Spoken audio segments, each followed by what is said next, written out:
Okay, so uh, this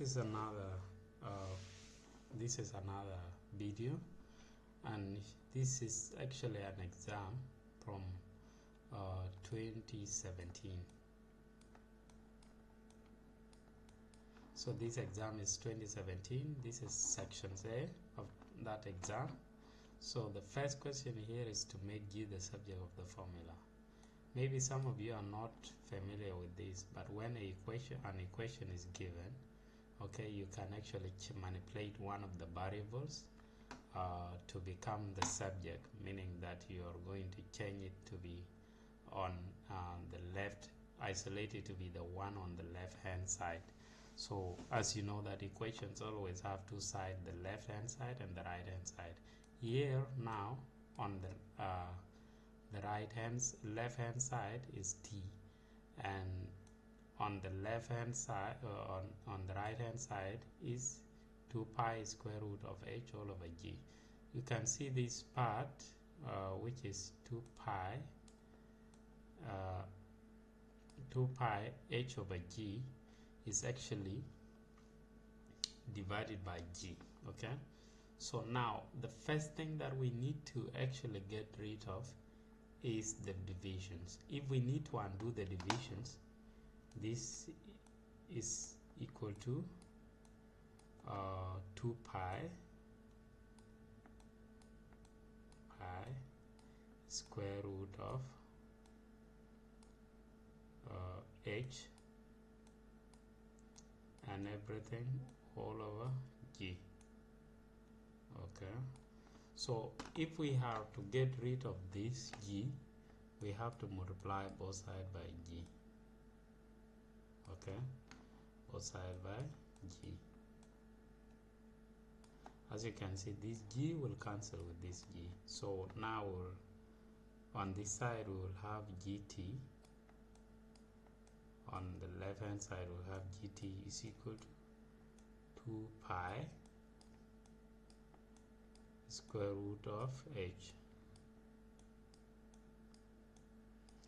But we only want g to be on this side, so we have to divide both sides by t, because this t is being multiplied with g. So in order to get rid of it, or to make this one to be equal to 1, we have to divide it.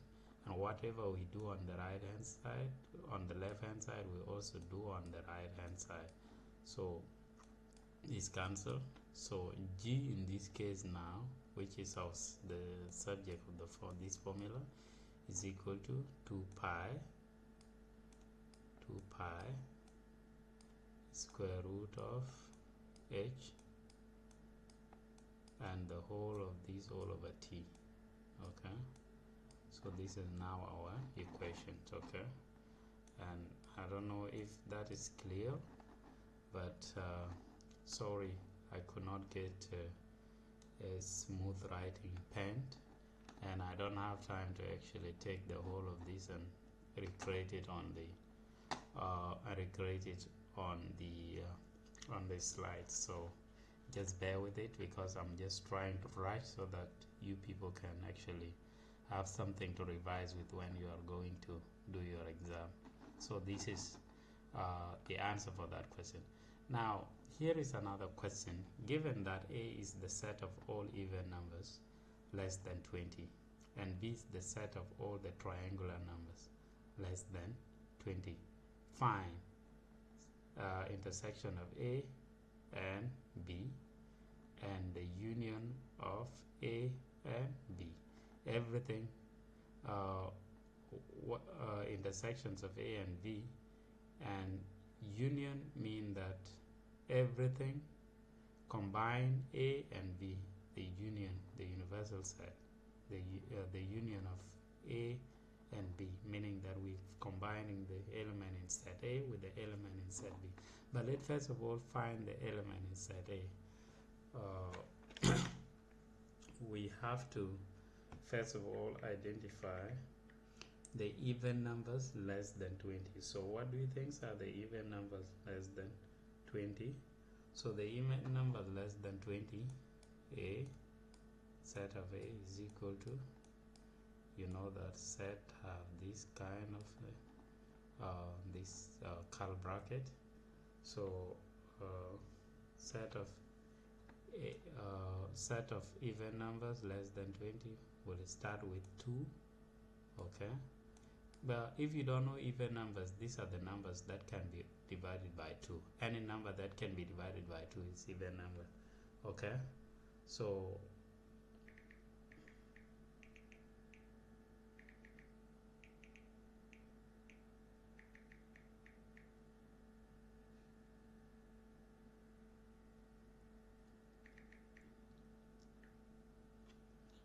sorry,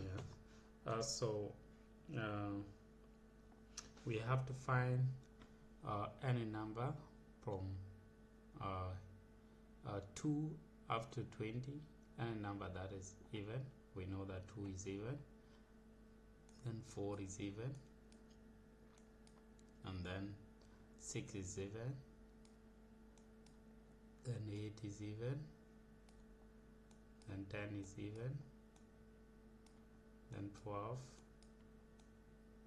then 14, then 16, and then 18.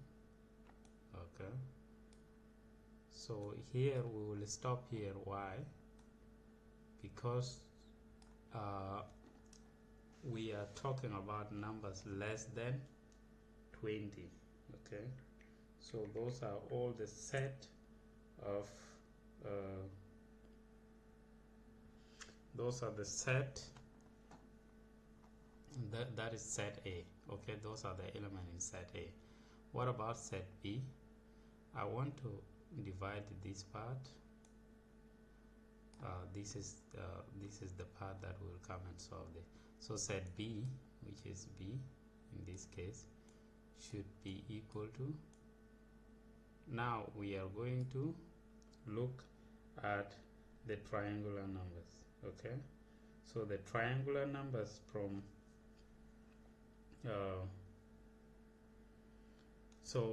triangular numbers from 1 up to 20. Okay, so it's 1, and then 3,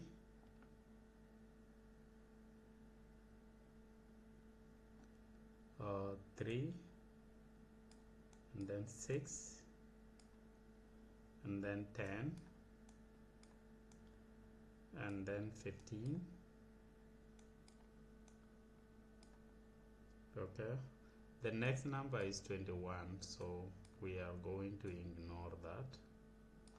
So here are all the triangular numbers which start from 1 up to 6. Okay, so those are the triangular numbers that we have.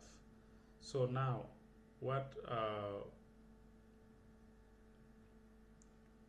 is the intersections? What numbers are common in both sets?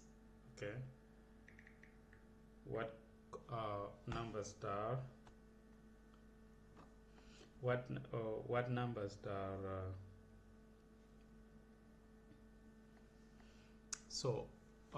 what numbers are common? If you go through this, you see in this set there is 6 and there is 6 here. Okay, there is 10 and there is 10 here. Okay, so the intersections intersections of V here is equal to, we have 6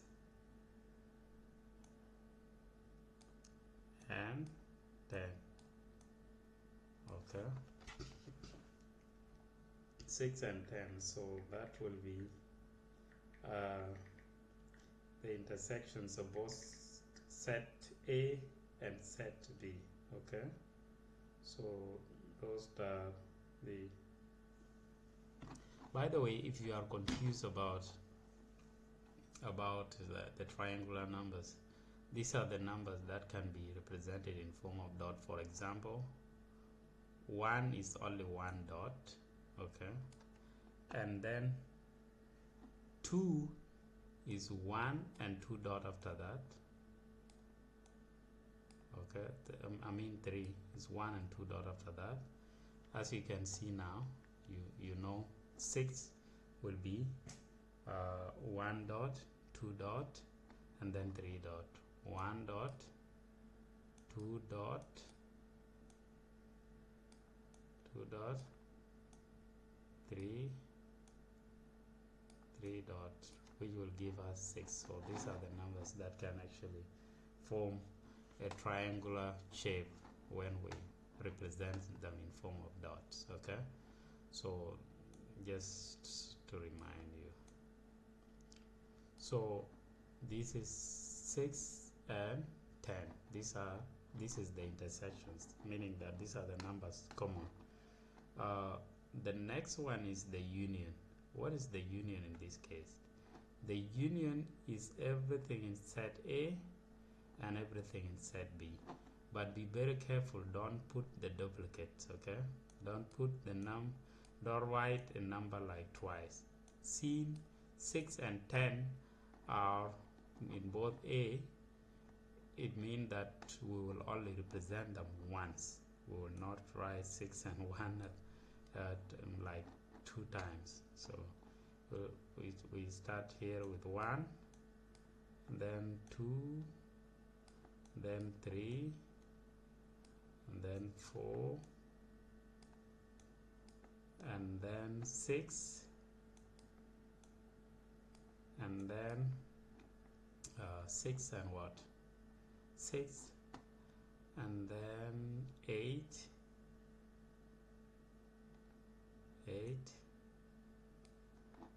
and then 12, 8, and then 10, sorry, and then 12, okay, and then 14, and then 15, and then 16, then 18. So this one will be the union, meaning that combine everything in set A with everything in set B. Okay, so that is actually how we can solve that. It's easy, and I think this video has taken a lot of time, so I'm going to come back in the next video. So this is actually the solution for that. Okay, thank you.